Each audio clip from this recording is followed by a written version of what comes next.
Hello friends, કેમ છો? આઈ am sure તમે બધા જ શાનદાર, જબરજસ્ત, જિંદાબાદ હશો. ફ્રેન્ડ્સ, જો તમે પ્રથમ વખત અમારી ચેનલની મુલાકાત લઈ રહ્યા છો તો પ્લીઝ સબસ્ક્રાઇબ અવર ચેનલ. અને હા, વિડીયો જોયા બાદ જો આપને વિડીયો ગમે તો બધાને કહેજો, અને વિડીયો જોયા બાદ આપને કંઈક કચાશ જણાય તો કોમેન્ટ બોક્સમાં મને કહેજો. હું ચોક્કસ આપની વિનંતીને વાચા આપીશ. ફ્રેન્ડ્સ, આજના ટોપિકની ચર્ચા કર્યા બાદ જો આપના મનમાં કંઈ પણ પ્રશ્ન હોય, કંઈ પણ મૂંઝવણ હોય તો કોમેન્ટ બોક્સમાં મને જણાવજો. હું ચોક્કસ આપના પ્રશ્ન, આપની મૂંઝવણને દૂર કરવાનો પ્રયત્ન કરીશ. સો ફ્રેન્ડ્સ, ચાલો આજના ટોપિકની ચર્ચા શરૂ કરીએ.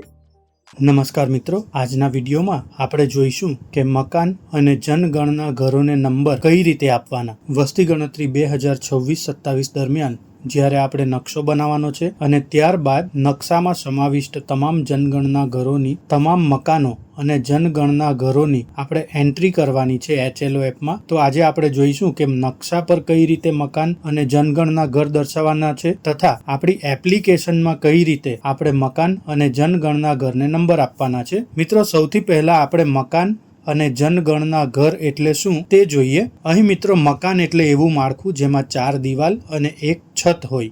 મિત્રો, અહીં આ દિવાલ પાકી અથવા કાચી પણ હોઈ શકે અને છત પાકી અથવા કાચી પણ હોઈ શકે. અહીં મકાનમાં આપણે ફક્ત ઘરને જ નથી સમાવવાના. અહીં મકાનમાં આપણે દુકાન, કચેરી, શાળા, પૂજાના સ્થળો, જાહેર સ્થળો, આ તમામ સ્ટ્રક્ચરને આપણે મકાનમાં સમાવવાના છે. મકાન બાદ જો આપણે જનગણનાની ચર્ચા કરીએ તો જનગણના ઘર એટલે મકાન અથવા મકાનનો એવો ભાગ જે અલગ એકમ તરીકે વપરાતો હોય અને એક પ્રવેશ દ્વાર હોય. અહીં ઉપર અલગ અલગ મકાનો દર્શાવ્યા છે, જેમ કે પાકું, કાચું, સહિયારું. અહીં એક મકાનમાં એક જનગણના ઘર સામાન્ય રીતે હોય છે, પરંતુ અહીં આપણે આકૃતિ નંબર 2માં જોઈએ તો મકાન એક છે, પણ આ એક જ મકાનમાં શ્રીમાન રાવ, શ્રીમાન સેન અને સુશ્રી દાસ આ 3 પરિવારો એક જ મકાનમાં અલગ અલગ ઘરમાં રહે છે. એટલે કે એમના પ્રવેશ દ્વાર અલગ છે, એમના રસોડા પણ અલગ છે. તો અહીં આપણે કહી શકાય કે અહીં મકાન એક છે,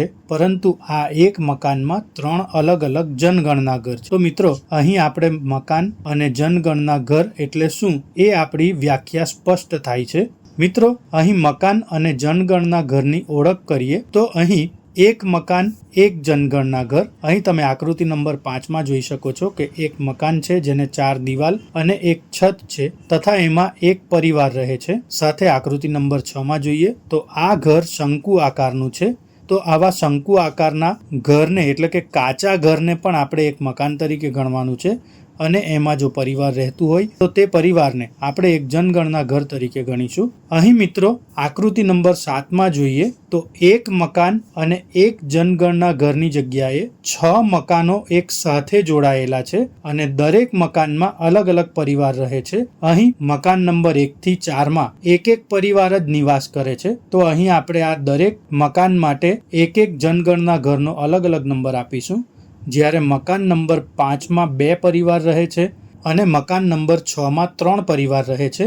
તો અહીં આપણે મકાન નંબર 5ને 2 જનગણના ઘર એટલે કે કૌંસમાં 2 લખીશું.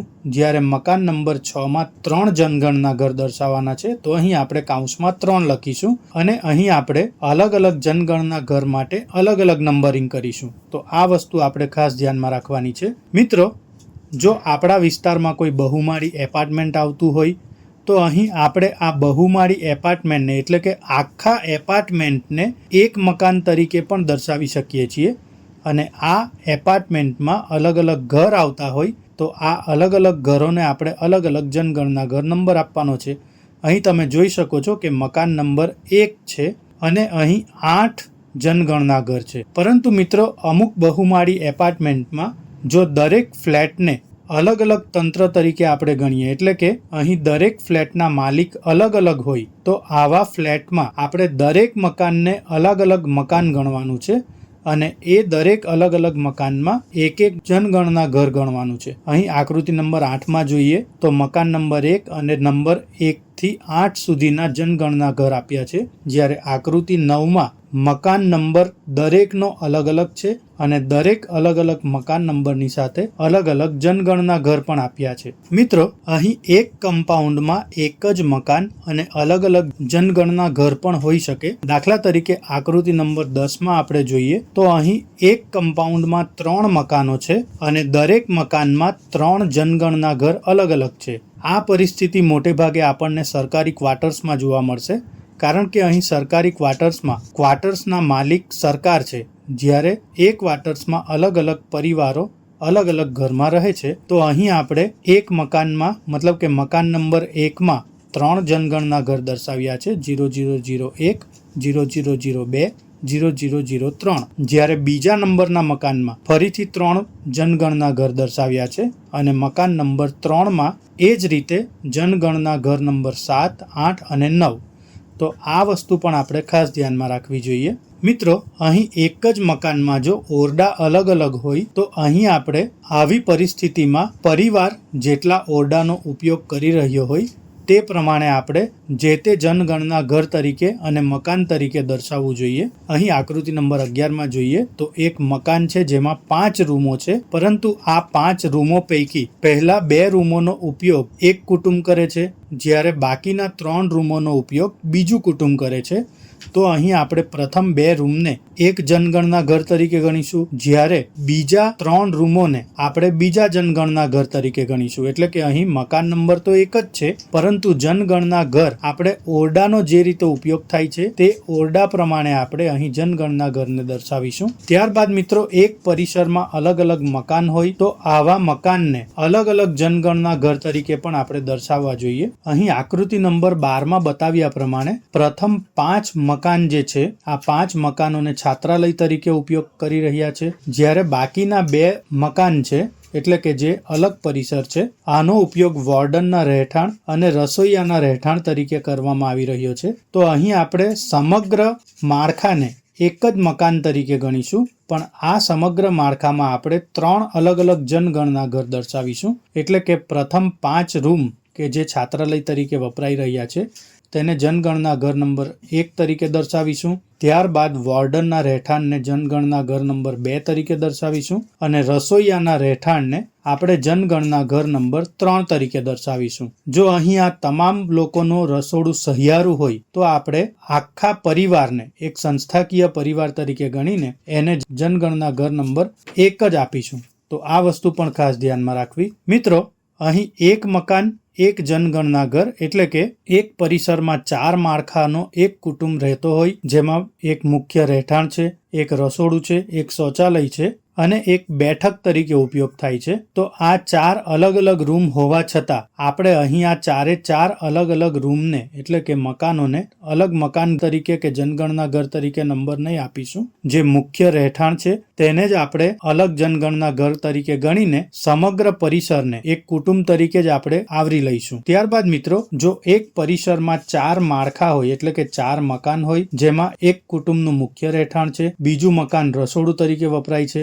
ત્રીજું મકાન કામ કરવાનો શેડ છે અને ચોથું મકાન પશુની છાપરી છે એટલે કે કોઢ તરીકે ઉપયોગ થાય છે. તો અહીં આપણે રહેઠાણ અને રસોડા ભેગા મળીને એક જનગણના ઘર તરીકે દર્શાવીશું, જ્યારે બીજા 2 ને અલગ જનગણના ઘર તરીકે દર્શાવીશું. એટલે કે જે મુખ્ય રહેઠાણ અને રસોડું છે તે એક જ જનગણના ઘર તરીકે ગણાશે, જ્યારે વર્કશેડ અને પશુ છાપરી એટલે કે જે કોઢ છે તેને આપણે અલગ અલગ નંબર આપીશું. એટલે કે એક મકાનમાં 3 જનગણના ઘર છે.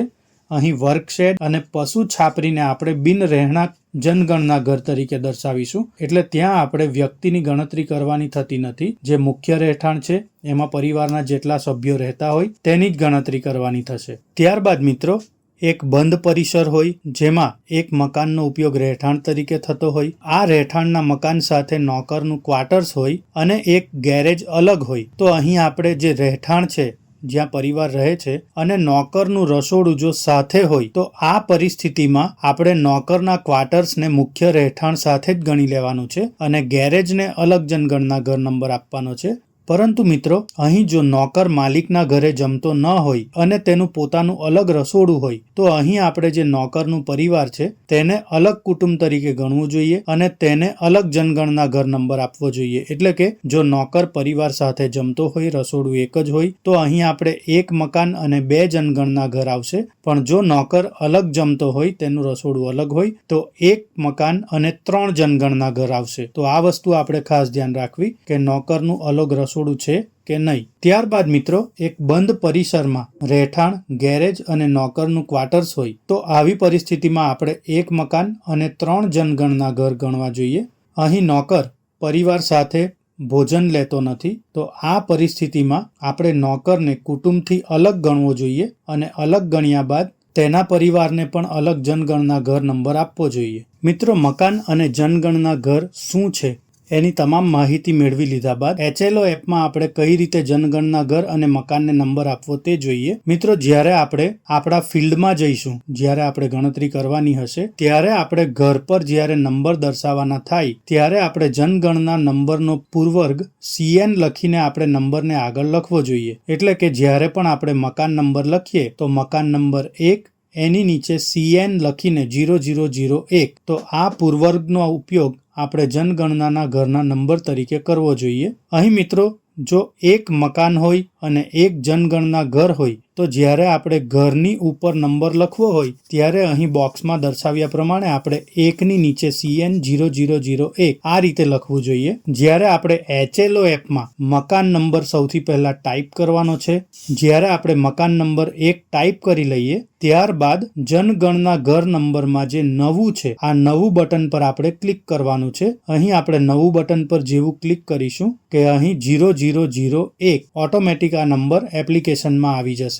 તો 1 મકાન 1 જનગણના ઘર નંબર આપણે HLO એપમાં આ રીતે આપીશું. ત્યારબાદ મિત્રો જો 1 મકાનમાં 1 કરતા વધારે જનગણના ઘર નંબર હોય તો અહીં આપણે મકાન નંબર 2 એની નીચે CN number 0002, CN number 0003, CN number 004 એટલે કે જે તે ઘરના દરવાજા પાસે અથવા તેની આજુબાજુના વિસ્તારમાં આપણે આ રીતે માર્કર પેનથી નંબર લખવાનો છે. અને જ્યારે આપણે HLO એપમાં મકાન નંબર 2 લખીશું ત્યારબાદ નવું સૌથી પહેલા આપણે બટન પર ક્લિક કરીશું તો ત્યાં 0002 નંબર આવી જશે. ત્યારબાદ આપણે આપણા તમામ પ્રશ્નો જ્યારે પૂરા કરી લઈએ ત્યારબાદ મકાન નંબરમાં આપણે ફરીથી પુનરાવર્તન બટન પર ક્લિક કરવાનું છે. અહીં આપણે નવો નંબર ટાઈપ નથી કરવાનો પણ 2 નંબરનું મકાન જ આપણે ફરીથી સિલેક્ટ કરવાનું છે અને આ જ 2 નંબરના મકાનમાં આપણે ફરીથી નવું બટન પર ક્લિક કરીશું. અહીં આપણે જેવું નવું બટન પર ક્લિક કરીશું તો ત્યાં 0003 નંબર આવી જશે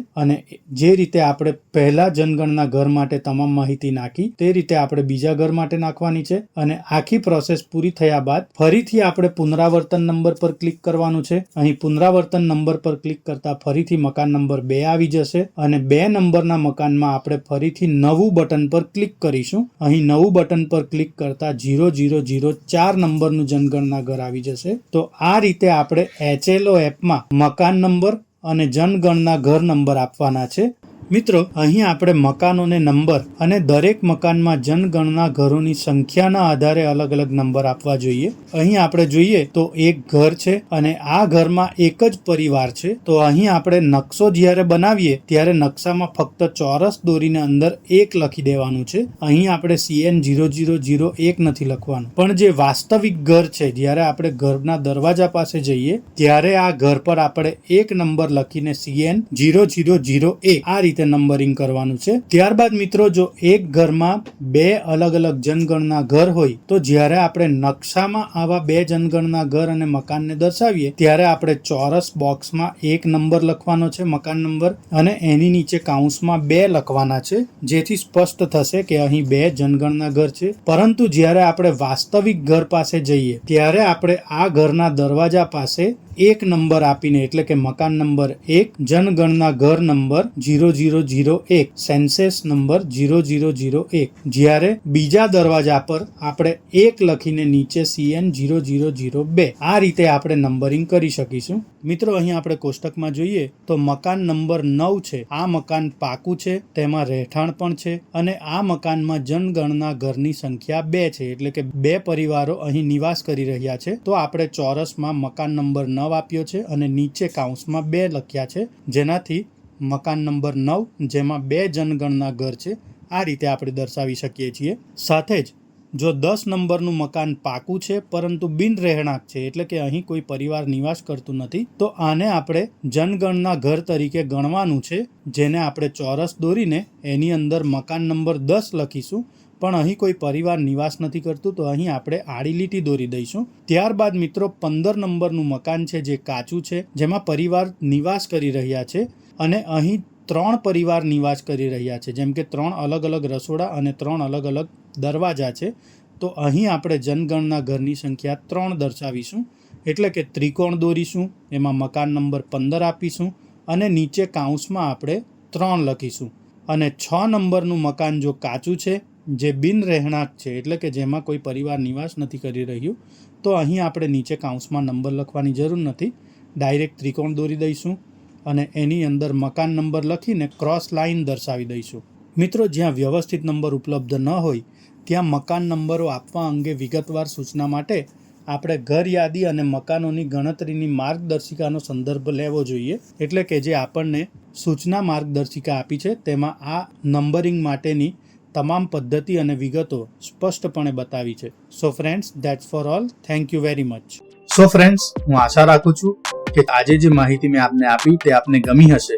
જો આપ ઈચ્છો છો કે હું બીજા પણ આવા ટોપિક પર વિડીયો બનાવતો રહું, તો પ્લીઝ કમેન્ટ બોક્સમાં એ ટોપિકના ટાઇટલ મને જણાવજો. હું ચોક્કસ એ ટોપિક પર આપની સાથે ચર્ચા કરીશ. Thank you very much and best luck for your exams.